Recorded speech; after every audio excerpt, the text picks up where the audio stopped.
गडचिरोली वर्षा railway बांधकाम करताना railway बांधकाम कंत्राटदारामार्फत अवैधपणे मुरुम उत्खनन वर्षा व आरमोरी तालुक्यातून करण्यात आले।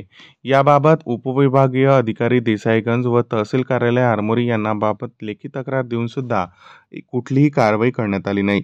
रेल्वे प्रशासनामार्फत आरमोरी येथील टिकाळी चुरमुरा या गावामधील तलावातून अवैधपणे दिवस-रात्र मुरुम उत्खनन करण्यात आले। तसेच ठाणेगाव, वासाळा, इंजेवाडी, देऊळगाव या गावांमधून सुद्धा अवैधपणे मुरुम उत्खनन करण्यात आले।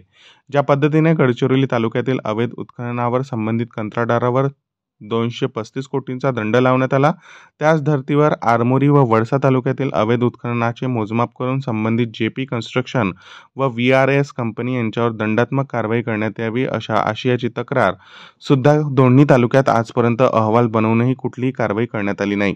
या विषयावर उपविभागीय अधिकारी देसाईगंज यांच्यासोबत प्रत्यक्ष बोलल्यानंतर त्यांनी आरमोरी येथील मोजमाप करून अहवाल बनवण्याचे सांगितले, परंतु अद्यापही त्यांच्यापर्यंत पोहोचले गेलेले नाही।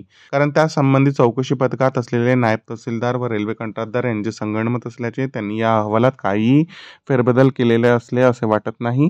अहवाल सादर करण्यास विलंब करीत आहेत, त्यात त्यांची चौकशी करून तात्काळ निलंबित करण्यात यावे या मागणीसाठी सूरज हजारे व वामन राऊत हे मागील 20 दिवसांपासून उपविभागीय अधिकारी कार्यालय देसाईगंज यांच्या समोर बेमुदत ठिय्या आंदोलन करत आहे।